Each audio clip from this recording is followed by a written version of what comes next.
ಈಗ ಒಂದು 4 ವರ್ಷದ ಕೆಳಗೆ ನನ್ನ ಗ್ಯಾಸ್ ಟ್ರಬಲ್ ಶುರುವಾಗಿತ್ತು. ಹೊಟ್ಟೆ ನೋವು, ಎದೆ ನೋವು, ಮಸಲ್ಸ್ ನೋವು ತಿಳ್ಕೊಳಕ್ಕೆ 10 ಪರೀಕ್ಷೆಗಳು. ನಾನು ಅಮೃತ ಬಿಂದು ತಗೊಳಕ್ ಶುರು ಮಾಡಿದಾಗಿಂದ ಆರಾಮಾಗಿದ್ದೀನಿ.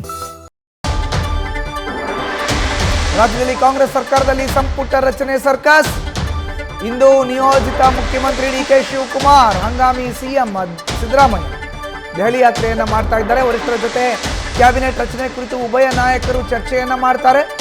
ತಮ್ಮದೇ ಪ್ರತ್ಯೇಕ ಪಟ್ಟಿಯನ್ನ ಡಿಕೆ ಶಿವಕುಮಾರ್ ತಗೊಂಡು ಹೋಗ್ತಾ ಇದ್ದಾರೆ. ಹಂಗಾಮಿ ಮುಖ್ಯಮಂತ್ರಿ ಸಿದ್ದರಾಮಯ್ಯವರು ತಗೊಂಡು ಹೋಗ್ತಾರೆ ತಮ್ಮ ಆಪ್ತರನ್ನ ಸಚಿವ ಸಂಪುಟಕ್ಕೆ ಸೇರಿಸಿಕೊಳ್ಳೋಕೆ. ಇಬ್ಬರು ನಾಯಕರು ತಂತ್ರವನ್ನ ಮಾಡ್ತಾ ಇದ್ದಾರೆ.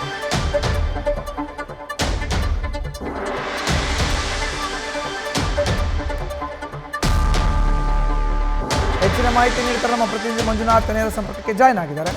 ಮಂಜುನಾಥ್, ಈಗ ಸಿದ್ದರಾಮಯ್ಯನವರ ಒಂದು ಪಟ್ಟಿ, ಡಿ ಕೆ ಶಿವಕುಮಾರ್ ಅವರ ಒಂದು ಪಟ್ಟಿ, ಹೈಕಮಾಂಡ್ ನಾಯಕರ ಒಂದು ಪಟ್ಟಿ, ಅಳೆದು ತೂಗಿ ಲೆಕ್ಕಾಚಾರ ಹಾಕಬೇಕಾಗತ್ತೆ. ಈಗ ಚೌಕಾಸಿ ವ್ಯಾಪಾರ ಶುರು ಕಾಂಗ್ರೆಸ್ ಪಾಳ್ಯದಲ್ಲಿ.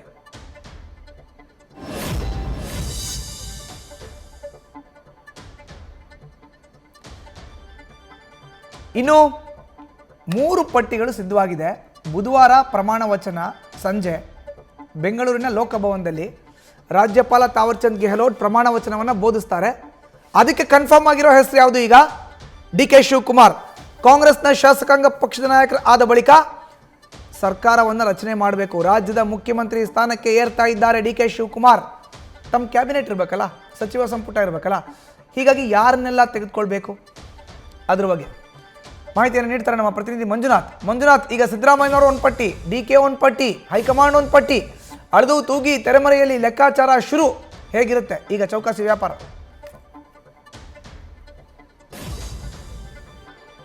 ಮಧುಸೂದನ್, ಏನು ಡಿ ಕೆ ಶಿವಕುಮಾರ್ ಅವರು ನಿಯೋಜಿತ ಸಿಎಂ ಆಗಿದ್ದಾರೆ. ಅವರು ಕ್ಯಾಬಿನೆಟ್ ಏನು ರಚನೆಗೆ ಈಗಾಗಲೇ ಒಂದಷ್ಟು ಸರ್ಕಸ್ ಅನ್ನ ಆರಂಭಿಸಿರುವಂತದ್ದು. ಪ್ರಮುಖವಾಗಿ ಇವತ್ತು ನಿಯೋಜಿತ ಸಿಎಂ ಡಿ ಕೆ ಶಿವಕುಮಾರ್ ಜೊತೆಗೆ ಹಂಗಾಮಿ ಸಿಎಂ ಆಗಿರುವಂತಹ ಸಿದ್ದರಾಮಯ್ಯ ಅವರು ಇವತ್ತು ದೆಹಲಿಗೆ ತೆರಳುತ್ತಾರೆ. ಬೆಳಗ್ಗೆ 10 ಗಂಟೆಗೆ HL ವಿಮಾನ ನಿಲ್ದಾಣದಿಂದ ನೇರವಾಗಿ ದೆಹಲಿಗೆ ತೆರಳುತ್ತಾರೆ. ಇಲ್ಲಿ ಪ್ರಮುಖವಾಗಿ ಹೈಕಮಾಂಡ್ ನಾಯಕರಾದಂತಹ ಮಲ್ಲಿಕಾರ್ಜುನ್ ಖರ್ಗೆ, ವೇಣುಗೋಪಾಲ್ ಜೊತೆಗೆ ಸುರ್ಜೇವಾಲಾ ಅವರನ್ನ ಭೇಟಿ ಮಾಡ್ತಾರೆ. ಈ ಸಂದರ್ಭದಲ್ಲಿ ಡಿ ಕೆ ಶಿವಕುಮಾರ್ ಅವರು ತಮ್ಮ ಸಚಿವ ಸಂಪುಟದಲ್ಲಿ ಯಾರು ಇರಬೇಕು ಅನ್ನೋದ್ರ ಬಗ್ಗೆ ಒಂದಷ್ಟು ಪಟ್ಟಿಯನ್ನು ತಯಾರಿಸಿಕೊಂಡಿದ್ದಾರೆ. ಜೊತೆಗೆ ಹಂಗಾಮಿ ಸಿಎಂ ಸಿದ್ದರಾಮಯ್ಯ ಅವರು ಕೂಡ ಒಂದು ಪಟ್ಟಿಯನ್ನು ಇಟ್ಕೊಂಡಿದ್ದಾರೆ. ಅದರಲ್ಲೂ ತಮ್ಮ ಆಪ್ತರನ್ನ ಸಚಿವ ಸಂಪುಟಕ್ಕೆ ಸೇರಿಸಲಿಕ್ಕೆ ಇಬ್ಬರು ನಾಯಕರು ಕೂಡ ಒಂದಷ್ಟು ಪ್ಲಾನ್ ಗಳನ್ನ ಮಾಡ್ಕೊಂಡಿರುವಂತದ್ದು. ಆದ್ರೆ ಹೈಕಮಾಂಡ್ ನಾಯಕರ ಜೊತೆ ಚರ್ಚೆ ಮಾಡಿದ ನಂತರ ಹೈಕಮಾಂಡ್ ನಾಯಕರು ಕೂಡ ತಮ್ಮ ಒಂದು ಪಟ್ಟಿಯನ್ನ ಉಭಯ ನಾಯಕರಿಗೆ ಮುಂದೆ ಇಡುವಂತದ್ದು. ಯಾಕಂದ್ರೆ ಒಂದ್ ಕಡೆ ಡಿಸಿಎಂ ಬೆಂಬಲಿಗರು ಅಂದ್ರೆ ಡಿ ಕೆ ಶಿವಕುಮಾರ್ ಅವರ ಬೆಂಬಲಿಗರು ಮತ್ತೆ ಇನ್ನೊಂದ್ ಕಡೆ ಸಿದ್ದರಾಮಯ್ಯ ಅವರ ಬೆಂಬಲಿಗರು ಸಚಿವ ಸಂಪುಟ ಸೇರಿದ್ರೆ, ಆದ್ರೆ ಹೈಕಮಾಂಡ್ ನಾಯಕರ ಮಟ್ಟದಲ್ಲೂ ಕೂಡ ಯಾರನ್ನ ಸಚಿವ ಸಂಪುಟಕ್ಕೆ ಸೇರಿಸಬೇಕು ಅನ್ನೋ ಒಂದು ಪಟ್ಟಿಯನ್ನು ಕೂಡ ಮಾಡ್ಕೊಂಡಿರುವಂತದ್ದು. ಅದ್ರ ಜೊತೆಗೆ ಒಂದು ಸೂತ್ರವನ್ನು ಕೂಡ ಏನು ಹೈಕಮಾಂಡ್ ನಾಯಕರು ಮಾಡಿಕೊಂಡಿರುವಂತದ್ದು. ಏನು ಸಿದ್ದರಾಮಯ್ಯ ಸರ್ಕಾರದಲ್ಲಿದ್ದಂತ 70 ವರ್ಷಕ್ಕಿಂತ ಮೇಲ್ಪಟ್ಟಂತ ಏನು 24 ಜನ ಹಿರಿಯ ಶಾಸಕರಿದ್ರು, ಅದರಲ್ಲಿ 15 ಜನರಿಗೆ ಕೊಡ್ಲಿಕ್ಕೆ ತೀರ್ಮಾನವನ್ನು ತೆಗೆದುಕೊಂಡಿರುವಂತದ್ದು. ಜೊತೆಗೆ ಏನು ಈ ಡಿ ಕೆ ಶಿವಕುಮಾರ್ ಅವರ ಕ್ಯಾಬಿನೆಟ್ ನಲ್ಲಿ ಸುಮಾರು ಏನು 40 ವರ್ಷಕ್ಕಿಂತ ಕೆಳಗಡೆ ಇರುವಂತಹ 10 ಹೊಸ ಮುಖಗಳಿಗೆ ಅವಕಾಶ ಮಾಡಿಕೊಡ್ಬೇಕು.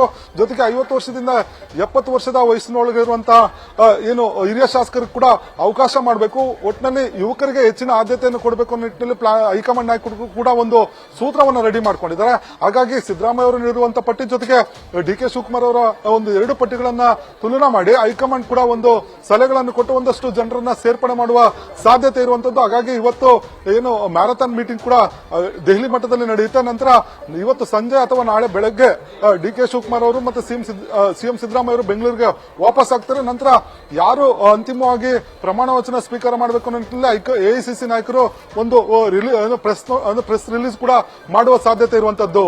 ಮಧುಸೂದನ್, ನ್ಯೂಸ್ ಫಸ್ಟ್ ನಿರ್ಭೀತಿಯಿಂದ ನಿಮ್ಮ ಪರವಾಗಿ.